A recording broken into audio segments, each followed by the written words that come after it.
Gente, sabe o que estão fazendo com o Drauzio Varela é algo inacreditável. O Drauzio Varela talvez seja uma das melhores almas que a gente tem aqui no Brasil. Ele é um certamente que se especializou em humanidade. Ele é uma pessoa essencialmente humana. Ele vai para dentro dos presídios, ele fez um trabalho, escreveu livros sobre isso. E aí criaram uma situação para ele, que foi na verdade uma pegadinha, porque alguém teve a ideia de dizer que como ele é uma alma generosa, como ele é um sujeito muito bom de coração, e todo mundo conhece o Drauzio há anos, né? Não está em questão, inventaram que ele era candidato à presidência da República. Não é que inventaram que ele era candidato. O quê? Havia uma demanda muito grande, inclusive no ambiente da rede, das universidades, para que ele fosse candidato. Ele nunca foi, eu conheço bem não o é, Drauzio. realmente não é. Nunca foi. Mas isso foi uma demanda social. Mas dane-se, ele nunca foi, ele não pode culpar ele por algo. Não, claro que isso não, é isso é só jogo político. Invenção da máquina desse Alan Garcia, como é que chama?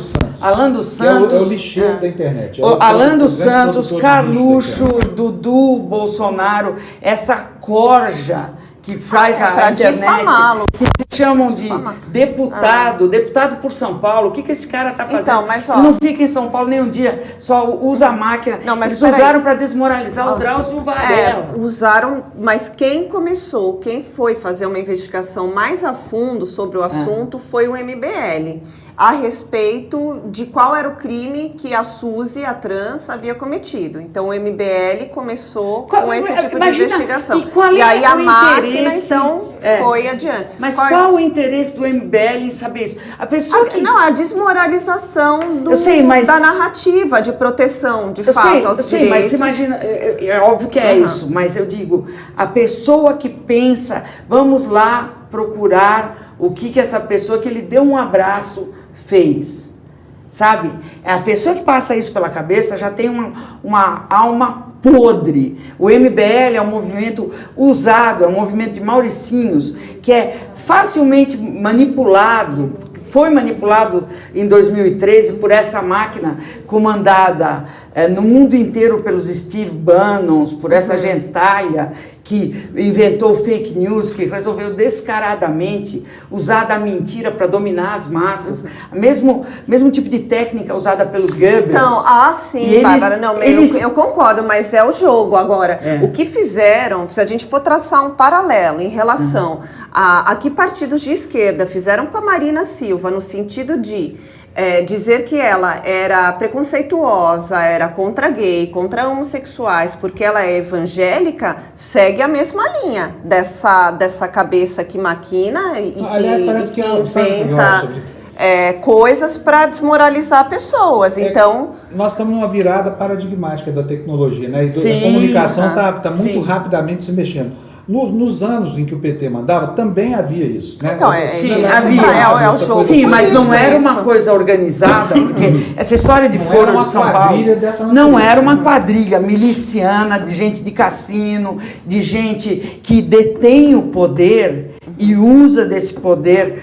Os irmãos Koch nos Estados Unidos, os donos do gás, do petróleo, da mineração, organizados no mundo inteiro, investidores, gente assim, organizada no mundo inteiro para acabar com essa história de direitos humanos, de progressistas, sabe? Porque a gente chegou naquele momento que o Francis Fukuyama falava, acabou a história, lembra dessa história? Acabou a história, todos os países do mundo vão ser progressistas, democráticos, economia de mercado. Só que não aconteceu nada disso. Não, só que como os progressistas e os social-democratas foram avançando, teve gente que são os donos do poder que não gostou. E esses donos do poder falaram, vamos mas começar. Você acha sinceramente que um progressista ele não é corrupto? Ele não é corrupto, não é corruptível? Muito boa colocação. Depende da condição. Havia muita corrupção no tempo do PT. É difícil, né? Mas é uma realidade. Claro. Então... E olha, a gente estava falando do vídeo do Drauzio, depois a gente volta para esse assunto da corrupção. Vamos mostrar o vídeo que está aqui na ponta da agulha. Embora o erro dele, se é que tenha sido involuntário, eu queria que você pensasse enquanto assiste esse vídeo. Olha, o que tem dentro de uma cadeia? Tem algum santo lá? Não, claro que não. Só tem bandido. Está todo mundo lá porque foi condenado ao cabo de um processo exaustivo, onde a chance da defesa é enorme e tudo mais. Então, é óbvio que se não fosse um pedófilo, se não fosse um estuprador, seria um assassino ou seria no caso, a Suzy são as 3 coisas, né? Pedófilo, estuprador e assassino. Não pode ser pior. Não pode ser pior. Mas o problema não é o Drauzio. Exato. O problema... O Papa, o primeiro gesto de um Papa, quando ele é eleito e chega lá naquele terraço e fala habemos Papa, aquela coisa, é ir lavar os pés dos presos. Sempre. Por quê? Porque é um gesto para dizer, eu estou aqui para todo mundo, somos todos seres humanos e estamos nessa barca juntos. Nós todos somos falíveis e qualquer um de nós pode estar representado no outro. Então, o Drauzio está lá como só uma médico. coisa, só para lembrar, o Papa Francisco mesmo, logo que tomou posse, passou a pleitear reformas no Código de Direito Canônico, muita gente confunde com reformas estruturais da religião católica. Ele falou o seguinte, olha, eu não estou aqui senão para condenar o pecado e absolver o pecador. Sim. É exatamente isso, é o que o Drauzio faz, é uma missão, digamos assim, dentro do espírito dessa moral cristã. Vejam o que diz o Dr. Drauzio Varela, mirem-se no exemplo que ele dá de humildade. Ele não cometeu nenhum erro, pediu desculpas à família que foi acossada por essa onda fascista aí de perseguição ao trabalho de um homem que merece toda a consideração do país. Vamos ver o vídeo. Eu estou aqui para dar uma explicação para as pessoas que me acompanham. No último domingo foi revelado para o país, inclusive para mim mesmo, o crime cometido por uma das entrevistadas da matéria que apresentei no Fantástico no dia 1º de março. Não há o que falar. É um crime que choca a todos nós. Escrevi uma nota em que fui sincero ao dizer que não entrei naquela cadeia como juiz, e sim como médico. Ser médico orienta o meu olhar em todas as situações, não só quando eu estou atendendo pacientes. Faço isso há mais de 50 anos, seja no consultório, nas cadeias, nos livros que escrevi, na televisão, nos jornais e na internet. Posso imaginar a dor e peço desculpas para a família do menino que foi involuntariamente envolvida no caso. Na matéria em questão, o foco era mostrar as condições em que vivem as transexuais presas.